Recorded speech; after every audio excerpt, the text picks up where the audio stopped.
এই যে হরিনামটা শুনছি, শুনুন, শ্রেষ্ঠ হরিনাম। হরিনাম শুনতে গেলে আগে আসনটা আগে দরকার। আসন কি? কুশাসন। শ্রেষ্ঠ হলো কুশাসন। তাহলে উলু ব্যানার আসন, তা না হলে মাদুর, তা না হলে উল, তা না হলে কটন। এই আসনে বসে হরিনাম শুনলে হরিনামের এফেক্ট বোঝা যায়।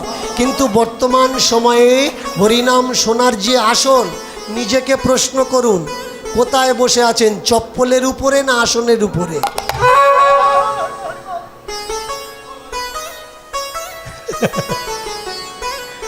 হরিনামের ফল ফুলবে? কেন ফুলবে না বলুন? চপ্পলের চিন্তা কারা করে? হরিনাম শুনতে এসছি, চপ্পল যদি বাইরে থাকে মনে হয় কে নিল কে নিল। আবার কিছু কিছু ফার্স্ট ক্লাস মানুষ আছে, এই হরিনামের সময় তারা সুযোগে সদ্ব্যবহার করে, ছেঁড়া চপ্পল রেখে দিয়ে খোঁজে কোনটা আমার পায়ে শুট করবে। এই মনোভাবনা নিয়ে যদি হরিনামে আসো, হরিনামের ফল ফলবে, হরিনামের ফল ফলবে।